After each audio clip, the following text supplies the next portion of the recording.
நான் சிகாகோ போயிருந்தேன். அங்க ஒரு அமெரிக்கால ஒரு அழகான ஒரு மியூசியம். உள்ள போனா என்னென்னமோ வச்சிருக்கான். எங்க இருந்து அடிச்சான் தெரியல, என்னென்னமோ வச்சிருக்கான். அவங்கவுங்க நாட்டில் கிடைக்காதது எல்லாம் அங்க கிடைக்குது. அவங்க நாட்டு பொக்கிஷம் நம்ம நாட்டுதுன்னா அங்க வச்சிருக்கான். அவன் எப்படி அங்க போச்சு, யார் அங்க கொண்டு போய் கொடுத்தாலாம் எனக்கு தெரியாது. ஆனா அவன் ரொம்ப முறைப்படியா அதை வச்சிருக்கான். அப்படியே கொண்டு போனாங்க ஆளை. உள்ள போற இந்த மாதிரி ஒரு லைட்டுக்கு கீழே, ஒரு வெளிச்சத்துக்கு கீழே ஒரு சின்ன ஒரு பெட்டி. அந்த பெட்டியை காட்டினா பாருங்க, அதுல பிணம்ங்க, நீண்ட பிணம். அதுக்கு நம்ம வீட்டில் நம்ம அம்மாவை குழந்தைகள் ஆங்கிலத்தில் கூப்பிடுறாங்களே, அது பேர், அதுக்கு மம்மி அப்படின்னு பேர். அதை போட்டு வச்சிருக்காங்க. அதை காட்டி ஒருத்தன் சொல்றான், இது 5000 வருஷம் அப்படிங்கிறான். நான் பார்த்தேன், நான் தமிழச்சி இல்லையா, 5000 வருஷத்துக்கு தரவு வச்சிருக்கானே. இந்த அந்த தொகுப்பாளர் கேட்டாரு, என்ன தரவு வைத்திருக்கிறீர்கள், என்ன தரவு வைத்திருக்கிறீர்கள், என்ன தரவு வைத்திருக்கிறீர்கள். பாவம், அவரால் சொல்லவே முடியல என்ன தரவு வச்சிருக்கோம். எல்லாம் அவன் எடுத்துக்கிட்டான். அது நம்மளது தான். நான் போய் சொல்ல போறேன், நான் இப்ப சீனா போறேன்னோட நம்ம கை தட்டிட்டோம், முடிஞ்சு போச்சு. அவன் தரவு வச்சிருக்கான். நான் யோசிச்சேன், எனக்கு என்னப்பா தரவு, நான் தமிழ்ல எனக்கு என்ன தரவு.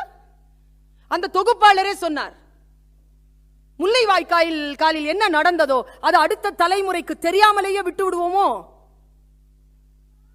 ஒரு அதிகார வர்க்கத்தினுடைய மிகப்பெரிய அரசியல் என்ன தெரியுமா, வரலாறுகளை அழிப்பது தானே. அவன் வரலாறை புடிச்சு வச்சிருக்கான், பிணத்தை புடிச்சு வச்சிருக்கான். நான் யோசிச்சு பார்த்தேன், தமிழகம் சேர சோழ பாண்டியர்கள் சங்க காலம் முதல் ஆண்ட அற்புதமான தமிழகம், 5000 வருடங்கள் வரலாறு. எங்க எங்க நம்மளுடைய ராஜனுடைய கல்லறை, அவர்கள் வாழ்ந்த இடம், அவர்களுடைய உடுப்பு எங்க இருக்குது, அவர்கள் வீடு, அவர்கள் ஆபரணங்கள், அவர்கள் பயன்படுத்திய தட்டு முட்டு சாமான்கள் எதுவும் வச்சிட்டு இல்லையே நாம. அப்புறமா யோசிச்சு பார்த்தேன், ஆமால, சரிதான். எகிப்திய நாட்டுக்கு உரியவனே, நீ உன்னுடைய வரலாறை 5000 ஆண்டுகளுக்கு முன்னால் தோண்டிய பிணத்தை வைத்துக்கொண்டு சொல்லிக் கொண்டிருக்கிறாய். நாங்கள் பிணத்தை வைத்துக்கொண்டு வரலாறை சொல்லக்கூடியவர்கள் இல்லை. அவர்களெல்லாம் மண்ணிலே விதைக்கப்பட்டவர்கள், யாரும் புதைக்கப்படவே இல்லை. யாருடைய பிணங்களும் நம்மிடத்தில் இல்லை. எல்லோரும் தன்னை சிதறடித்துக் கொண்டார்கள். நம்மிடத்தில் வரலாறு கிடையாது, தரவுகள் கிடையாது. வரலாற்றில் தரவுகள் கிடையாது. வரலாறு எது தெரியுமா நமக்கு? நான் சொல்லுகிறேன், நம்முடைய வரலாறு எது தெரியுமா? நம்முடைய நாபியிலிருந்து மூச்சு காற்றுக்குள் உள்ளிழுத்து மூளைக்குள் செலுத்தி நாக்கினால் பேசுகிறோமே, நம்முடைய தாய் மொழி தமிழ்தான் நம்முடைய வரலாறு. தமிழ் பேசக்கூடிய அந்த சூழல் இருக்கின்ற வரைக்கும் நம்முடைய வரலாறை யாராலும் அழித்துவிட முடியாது. இந்த மொழியை கையில் பிடித்துக் கொள்வது, இந்த மொழியை அடுத்த தலைமுறைக்கு கடத்துவது, இதில் நாம் மிக மிக மும்முரமாக இருக்க வேண்டும். நம்முடைய தலைமுறை இன்றைக்கு எதை சிந்திக்கிறதோ அந்த சிந்தனையின் ஊடாக நாம் அந்த மொழியை அவர்களுக்கு கொண்டு செலுத்தியாக வேண்டும். நாம் அதை செய்ய தவறுகின்ற பொழுது, ஆங்கில சொற்களும் பிறமொழி சொற்களும் கலந்து கலந்து கலந்து வருகின்ற பொழுது நம்முடைய அடையாளம் நம்மை விட்டு போவதற்கு நிறைய வாய்ப்புகள் இருப்பதாக உலக ஆய்வியல் வல்லுநர்கள், மொழியியல் வல்லுநர்கள் சொல்கிறார்கள். இந்தியாவினுடைய மிக முக்கியமான 2 வீர காவியங்கள் கம்பராமாயணமும் மகாபாரதமும். அந்த கதைகளை, சிவபுராணத்தின் கதைகளை, பெரிய புராணத்தின் கதைகளை, திருவிளையாடல் புராணத்தின் கதைகளை அந்த குழந்தைகளுக்கு சொல்லித்தாருங்கள். அது வெறும் கதைகள் அல்ல, அது வெறும் கதைகள் அல்ல. அதற்குள் தேடி ஆராய வேண்டிய 1000 கோடி விஷயங்கள் உள்ளே உண்டு. நான் நம்பி சொல்லுகிறேன், உங்களுடைய குழந்தைகளுக்கு அந்த கதைகளை சொல்லித்தாருங்கள். பாருங்க, மகாபாரதம் நடந்து முடிந்தது. இதுதான் என்னிடத்தில் வருகின்ற செய்தி. மகாபாரதம் நடந்து முடிகிறது. இப்போ இருக்கிற உங்க வயசு பையன், ஒரு 19 வயசு பையன் என்ன மாதிரியே தேடினா எங்க நடந்துச்சு இந்த போர்னு. உங்க எல்லாருக்கும் தெரியும்ல மகாபாரத போர். யாருக்கும் யாருக்கும் நடந்தது? பாண்டவர்களுக்கும் கௌரவர்களுக்கும். பாண்டவர்கள் எத்தனை பேர்? கௌரவர்கள்? Very good. சோ தெரியும் கதை. நான் இப்போ சொல்றதன் மூலமா பெர்ஸ்பெக்டிவ் என்ற ஆங்கிலத்தில் சொல்லுவார்கள், பார்வை மாறும்.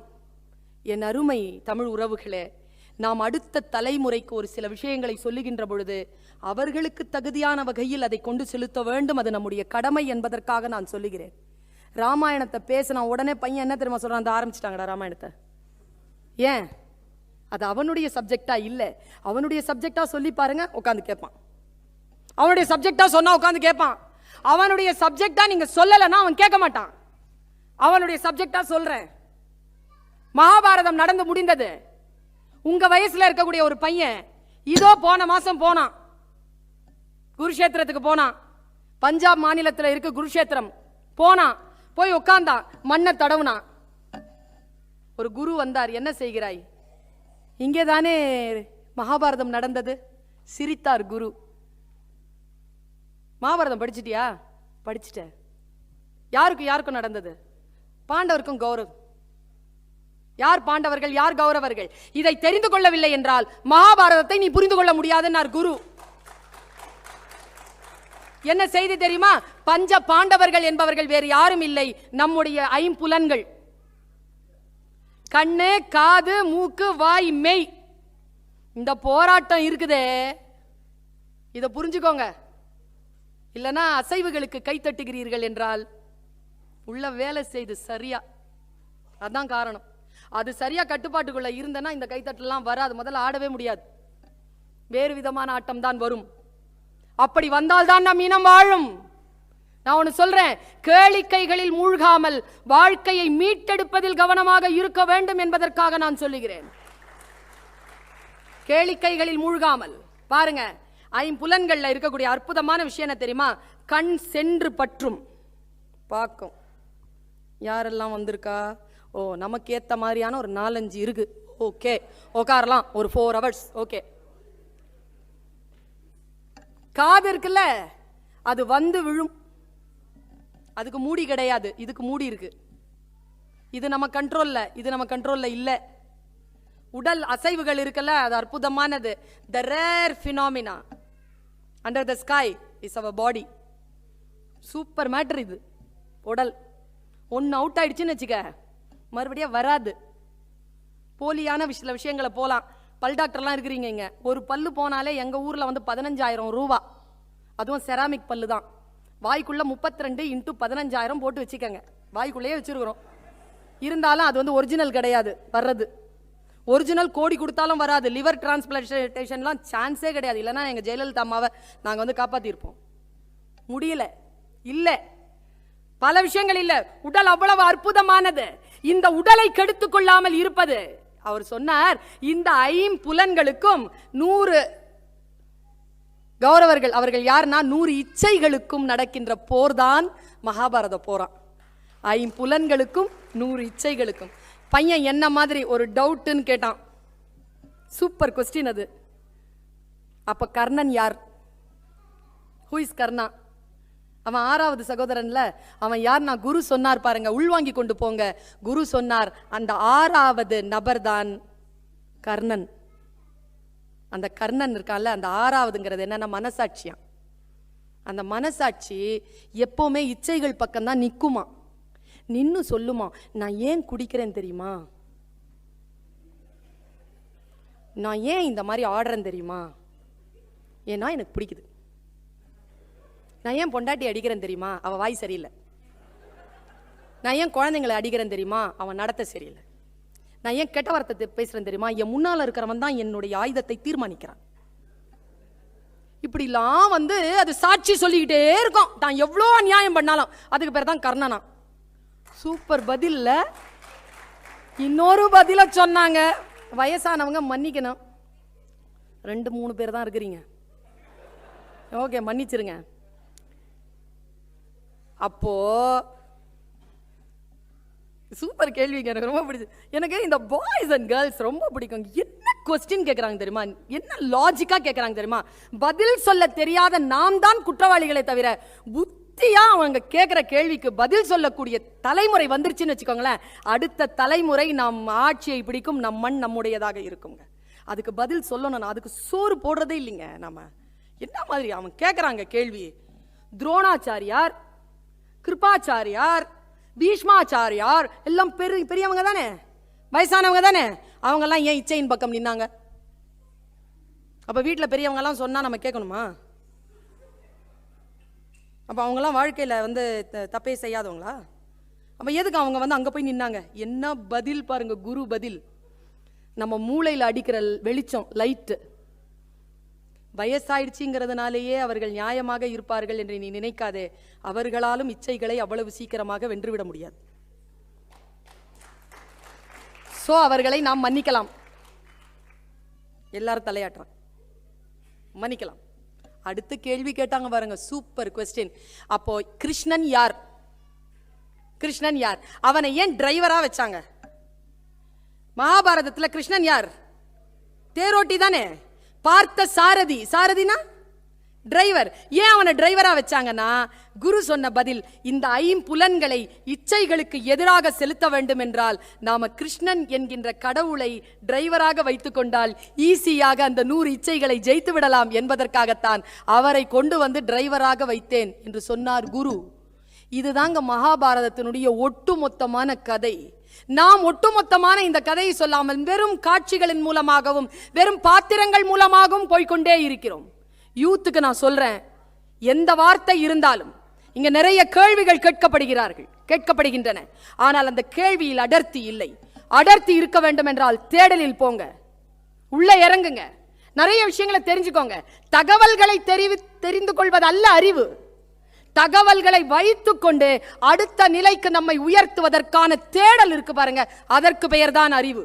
இந்த அறிவை நீங்கள் வளர்த்துக் கொள்ள வேண்டும் என்பதற்கு அடங்கவே அடங்காதீங்க. என்னடா டீச்சர் இப்படி சொல்லி தராங்களேன்னு நிஜமா சொல்றேன், அடங்காதீங்க. எதுக்கு அடங்கணுமோ அதுக்கு அடங்குங்க, எதுக்கு அடங்கக்கூடாதோ அதுக்கு அடங்காதீங்க. சில விஷயங்களுக்கு அடங்கக்கூடாதுன்னா அடங்கக்கூடாது. ஒரு செய்தி சொல்லிட்டு போறேன், உங்களுக்கான செய்தி. ஒரு குட்டி பையன் இருந்தான், என் கூடவே சுத்திட்டு இருக்கான் ஒருத்தன், சரியான ஹீரோவா இருக்கான். அவன் பயங்கரமா கேள்வி கேட்கிறான், பதிலே சொல்ல முடியல யாராலையும். அப்படி கேள்வி கேட்டுட்டு இருக்கான். என்ன கேட்டா, as a டீச்சர், கேள்வி கேட்பதுதான் புத்தி, பதில் சொல்வது அல்ல. பதில் சொல்றதுக்கு தான் ஃபர்ஸ்ட் மார்க் கொடுக்கறாங்க முட்டாள்கள். கேள்வி கேட்கின்றவர்களை கேள்வி கேட்டன, என்ன உட்காரு, ஸ்டாஃப் ரூமுக்கு வா,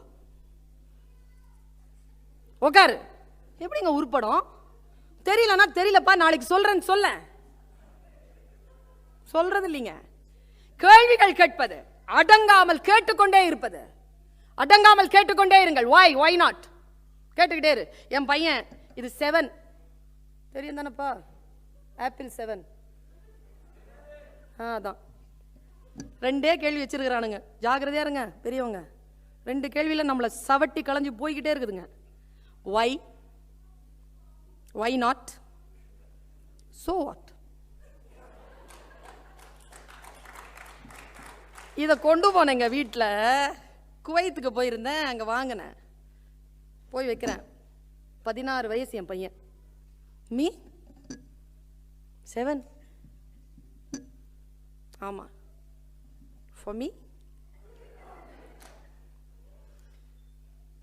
78,000 ரூபாடா. so what, உனக்கான why not. வெக்கமான சூடு சொரணை இருந்தா கேட்பானா? சொந்தமா உழைச்சி வாங்கடா, இது நம்ம சொந்தமா உழைச்சி வாங்கினது. இப்ப நான் உனக்கு கொடுத்தா அது பிச்சை. வேணுமான்னு கேட்டேன். வேணாம் வச்சுக்க நீ.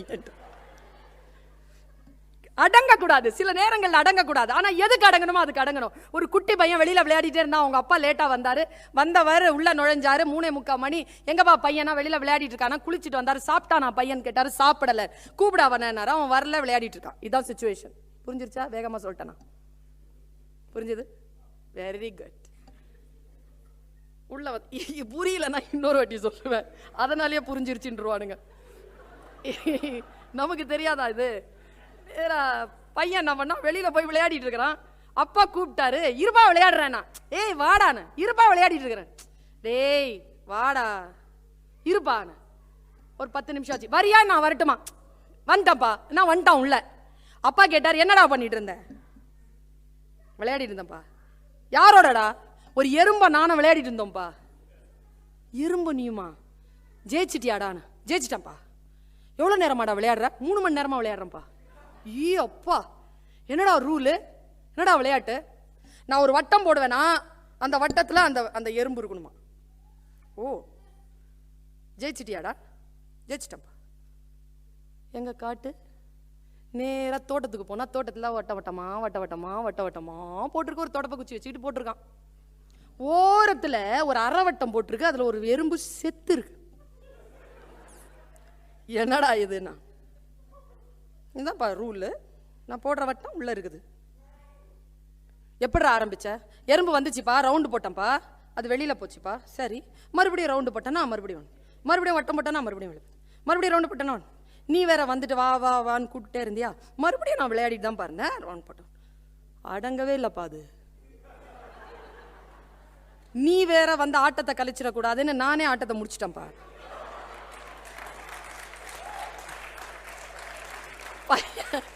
அப்பா கேட்டாரு யாரா ஜெயிச்சதுன்னு.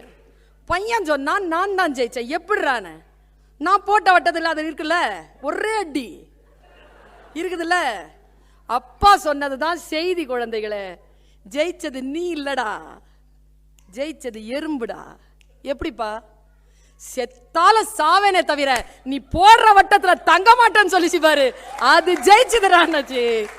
குழந்தைகளே, உங்களுக்கு வட்டம் போடுவார்கள், நீங்கள் அதில் அடங்க தேவை கிடையாது. உங்களுக்கான எல்லையை, உங்களுக்கான வட்டத்தை நீங்களே போட்டுக்கொள்ளுங்கள்.